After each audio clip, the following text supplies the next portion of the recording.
Hello everyone. Today we will revise the concept of table in HTML. जैसे कि हम लोग पहले भी जानते हैं, टेबल हम लोग पढ़ चुके हैं. Just for the revision, what is a table first? Table is basically the combination of rose and columns. अब कई बच्चों को इसमें कंफ्यूजन होता है कि रोज क्या होता है और कॉलम क्या होता है. Whenever you are creating a table, there are certain horizontal lines and there will be certain vertical lines. अगर आपके पास कुछ इस तरह का टेबल है, इसमें ऑल टुगेदर 1 2 3 4 चार कॉलम है, and 1 2 and 3 there are 3 rows. ये कभी भी कंफ्यूजन नहीं रहना चाहिए. These horizontal lines are known as rows and these vertical lines are known as columns.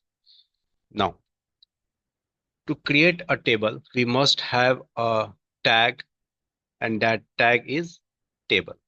This table tag is a container tag. Inside this table tag, we can utilize the concept of tr and td. Using tr tag, rows can be created. And inside each and every rows, there are certain cells. आप देख सकते हैं, जो ये रोज है, इसमें कुछ छोटे छोटे बॉक्सेस बने हुए हैं. ये बिल्कुल एक सिमेट्री में बने हुए, यानी हर रोज में fix number of boxes, and these boxes are known as cell. प्रत्येक रो में यहाँ पे 4 सेल बना हुआ. पर सेल में डेटा डालने के लिए हमें जिस टैग का इस्तेमाल करना पड़ेगा, that tag is basically known as TD. TR से रो क्रिएट होगा और टीडी से सेल्स क्रिएट होगा. जहाँ पे आपका रो स्टार्ट हो रहा है, उस जगह पे आप टीआर का इस्तेमाल करेंगे, और जहाँ पे आपका रो एंड हो रहा है, उस जगह पे आप टीआर को क्लोज करेंगे. क्लोजिंग के लिए आपको पता है स्लैश लगा के टीआर लगाना है. That is because this is a container tag. TD again, इस सेल के लिए टीडी पहले ओपन होगा फिर क्लोज होगा, फिर इस सेल के लिए ओपन होगा क्लोज होगा, ओपन होगा क्लोज होगा, ओपन होगा क्लोज. इसके अलावा कुछ अलग फीचर्स भी हैं हमारे एचटीएमएल टेबल में. आप चाहे तो first row, specially for the first, आप चाहे तो इसको एक अलग फीचर दे सकते हैं. जैसे हम चाहते हैं कि पहला जो मेरा रो में जो भी कंटेंट लिखा है थोड़ा डार्क हो, थोड़ा बोल्ड हो. उसके लिए आपको इस्तेमाल करना पड़ेगा टी एच टैग का. ये T H tag defines the header से which is bold and centred by default. यानी मुझे उसको ना तो बोल्ड करने के लिए ई टैग का इस्तेमाल करना पड़ेगा, और ना ही सेंटर करने के लिए किसी भी टैग का इस्तेमाल करना पड़ेगा या किसी एट्रीब्यूट का इस्तेमाल करना. ये ऑटोमेटिकली बोल्ड भी रहेगा और सेंटर में लिखाया रहेगा. बस टेबल, इसके अलावा और कुछ भी नहीं. जितने रोज बनाने हैं आपको, उतने टीआर का इस्तेमाल करके ओपन करना है और टीआर का इस्तेमाल करके क्लोज करना है. हर टी आर और टी डी जो भी वर्क आप कीजिएगा, उससे सबसे पहले आपको किसका इस्तेमाल करना है? टेबल नाम के टैग का. That is all. अब इस इतने में आपका टेबल का कॉन्सेप्ट क्लियर हो जाता है. अब जो मेन कंफ्यूजन एरिया होता है, ये दो वर्ड जो आपको कई बार एग्जामिनेशन में पूछा गया है, और ये बोर्ड एग्जाम के लिए बहुत ही important. Row span and col span. Row span क्या करता है? Row span merges multiple rows into cell. बिल्कुल जैसा नाम है ना, वही काम करेगा. अगर आपको एक से ज्यादा रोज को मर्ज कर, फॉर एग्जांपल, अगर मुझे कोई एक ऐसा टेबल बनाना है जिसमें, पहले इस टेबल को हटाया जाए, कंफ्यूजन ना हो. अब हम कोई ऐसा टेबल बनाना चाहते हैं जिसमें कुछ कुछ रोज को हम मर्ज करना चाहते हैं. फॉर एग्जांपल, ये एक टेबल मेरा तैयार हो रहा है जिसमें this is the first row, and as you can see I am trying to create few columns also. Now you can see here, अगर हम इसमें डायरेक्टली पूछे कि इसमें कितने रोज एंड कितने कॉलम्स है, तो इसका डायरेक्ट आंसर शायद नहीं आ पाए, क्योंकि ये अनइवन है. पहले रो में आप कह सकते हैं कि सर पहले रो में 2 कॉलम है जो क्लियरली दिख रहा है. लेकिन दूसरा और तीसरा रो जो है यहाँ बेसिकली हम लोगों ने इसको मर्ज कर दिया. These two rows has been merged. So whenever you need to create this type of structure, please utilize the concept of row span. Row span से रोज मर्ज होगा. अगर आपको कॉलम मर्ज करना है, फॉर एग्जांपल अगर आपको कॉलम मर्ज करना है, एक उसका भी एग्जांपल पिक्चर के थ्रू देख लेते हैं. If this is something like this is the first row. Now in the second row, इससे पहले हम लोगों ने रो मर्ज किया. I am just creating even rows. जो भी चीज आप मर्ज करते हैं उसका सेकंड वाला पार्ट इवन हो जाता है. अगर हमको कॉलम मर्ज करना है तो फर्स्ट रो का मैंने कॉलम बिल्कुल कॉमन रखा. अब बाकी सारे दो रोज में मैंने इवन नंबर ऑफ कॉलम रख रहे हैं और फर्स्ट रो में ये दो कॉलम को हम मर्ज कर दें. Can see here I am merging two columns. इससे पहले हम लोगों ने दो रो को मर्ज किया. जब आप रोज मर्ज करेंगे, when you are merging rows, here you are merging rows, इस जगह के लिए आपको किसका इस्तेमाल करना है? Row span.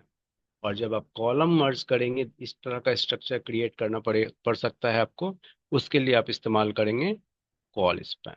बस इतना ही याद रखना. अब इसको इस्तेमाल कैसे करेंगे, एक छोटा सा कोड है यहाँ पे, उसको देखते हैं और उसके बाद उसके उसके बेसिस उसके कोड को हम लोग एनालाइज करते हैं ना.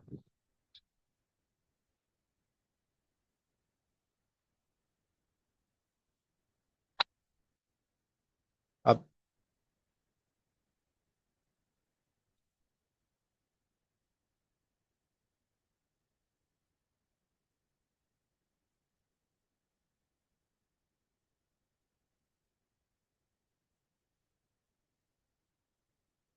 now you can see here we are having one code written here to demonstrate the concept of table.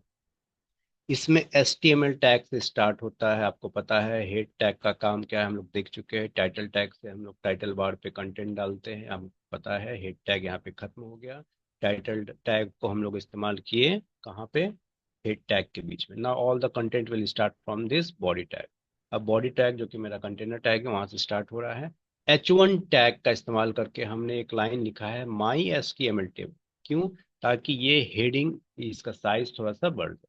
इसके बाद now now my table will start from this tag table. Border is equals to 1. ये border is equals to 1 क्यों देते हैं? अगर आप border का इस्तेमाल नहीं करते तभी भी टेबल बनेगा, लेकिन उस टेबल का बॉर्डर विजिबल नहीं होगा, जिस कारण से आपको आउटपुट जो है टैबुलर फॉर्मेट में नहीं आएगा. इसलिए बॉर्डर को 1 देना जरूरी है. आप चाहे तो उसको 1 से बढ़ा भी सकते हैं, हम लोग अभी प्रैक्टिकली देखेंगे. ना this, as you are knowing that this is a comment line. In the comment line I am writing here table header. ये कमेंट लाइन डिस्प्ले नहीं करेगा, ये बस आपको समझाने के लिए. Now the first row, in the first row I am creating ये first row using the tag tr. और यहाँ पे मेरा फर्स्ट रो खत्म हो गया using the closing of tr.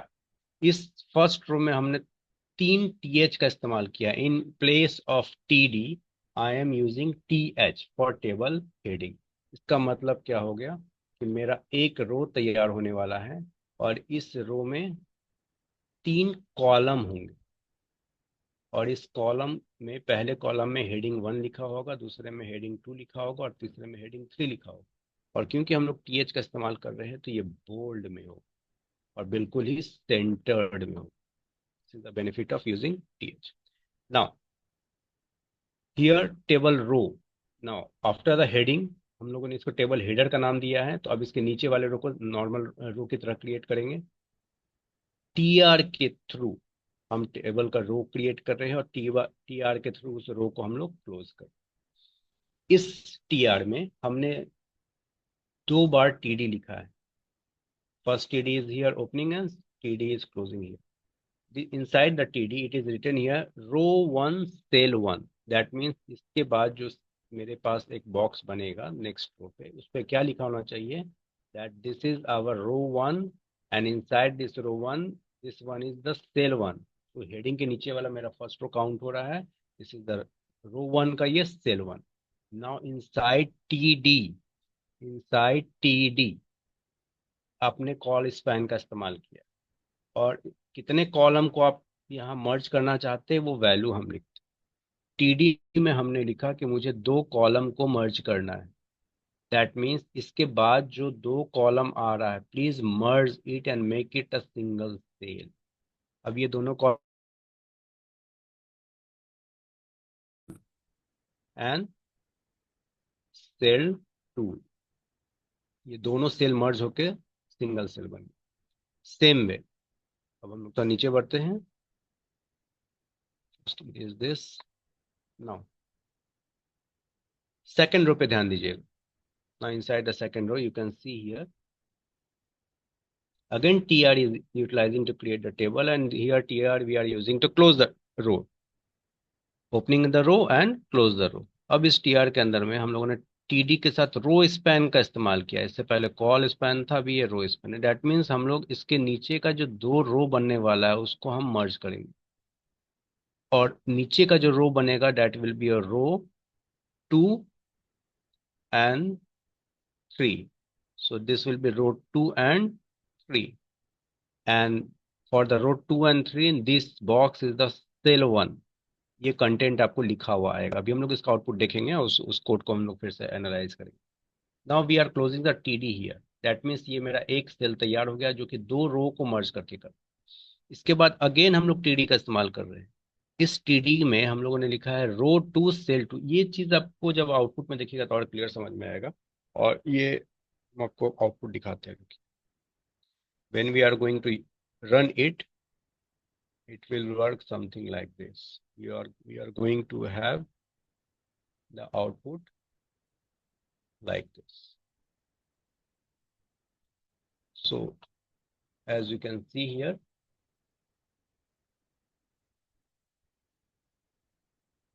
this was my row 1 cell 1। इसके बाद हमने दो कॉलम को मर्ज कर दिया यूजिंग द कॉल स्पैन, और इसके बाद ये बन गया रो 1 और सेल 2।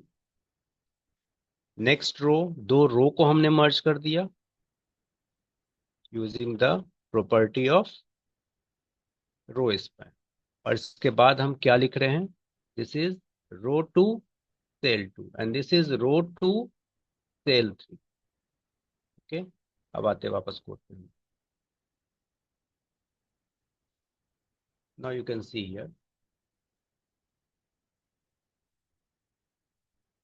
हम लोग अभी डिस्कस कर रहे थे जहां पे हम लोगों ने रो स्पैन का इस्तेमाल किया। When we utilize the row span, it was row span of 2, and after that it is written row 2 and 3 cell 1, row 2 and 3 cell 1। अब देख सकते हैं कहाँ पे ये लिखा हुआ रो 2 एंड 3 सेल 1। यहाँ पे इसने बेसिकली ये दो रोज जो आपको यहाँ पे ये एरिया दिख रहा होगा, इन दोनों रोज को अपने साथ ये मर्ज करके सिंगल सेल का क्रिएशन किया।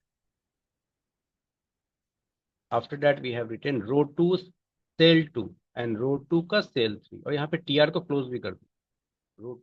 row 2 and cell 2, and then using the TD I am creating row 2 and cell 3. So you can see the output. This is row 2 cell 2 row 2 cell 3। after this we are closing the TR। यहाँ पे ये रो complete हुआ है। अब ये नीचे रो की बात करेंगे। इस नीचे रो का पहला सेल ऑलरेडी क्रिएट हो चुका है क्योंकि हम लोगों ने रो स्पेन का इस्तेमाल किया था। Now you can see here, third row पे हम लोग आते हैं। In the third row you can see here again tr is utilized, but with this tr we are having just 2 td। यहाँ पे हम लोगों ने 3 टीडी का इस्तेमाल नहीं किया है। ऊपर वाले में 3 टीडी का इस्तेमाल किया था, लेकिन यहाँ पे दो ही बार टीडी, क्योंकि एक रो मेरा पहले ही इसके थ्रू मर्ज हो चुका है। अब इस दो टीडी में पहले टीडी के सहारे हम लोग लिख रहे हैं रो 3 सेल 2, और दूसरे टीडी के सहारे रो 3 सेल 3। आउटपुट देखिए, समझ में आ जाएगा। This is your row 3 cell 2 and row 3। बस ये टी टीडी, ये कॉल स्पैन रो स्पैन का वर्क क्या है, एक बार समझ में आ गया, टेबल से एक भी नंबर आपसे नहीं छूटे। नाउ अब इसमें गोल्डन पार्ट क्या है आपको समझने के लिए, जो आप हमेशा भूलने वाले हैं, और जो सबसे इंपॉर्टेंट पार्ट है, whenever you are going to utilize, ये हमेशा ऑब्जेक्टिव में भी क्वेश्चन आया होगा, बहुत important, where you can utilize this call span and where you can utilize the roll span. Either using call span or row span, all this works inside the tag TD. देखिए हम लोग इसको TD के साथ इस्तेमाल कर रहे हैं, तो ये मेरा इम्पैक्ट दे रहा है, बस इतना ही याद रखना। And in the fourth row, you can see we have created simply one row with distinguished three cells. हमने इसमें ना तो रो स्पैन का इस्तेमाल किया ना ही कॉल स्पैन का, ताकि नॉर्मल टेबल भी आपको यहाँ पे दिख सके। तो आप फाइनली इसका आउटपुट देखिए और इसको एनालाइज कीजिए। नहीं समझ में आए, फिर से इस वीडियो को वापस देखिए, फिर भी नहीं समझ में आए, यू कैन टेक्स्ट मी, हम आपको जो भी कंफ्यूजन होगा उसको दूर कर देंगे। बार बार कहते हैं, फिर से कर रहे हैं, कंप्यूटर एप्लीकेशन में फुल नंबर लाना बहुत आसान है, कॉन्सेप्चुअल है। जितना आसान, जितना क्लियर माइंड से पढ़िएगा उतना आसानी से नंबर आएगा। Okay then, thank you, all the best for your exam.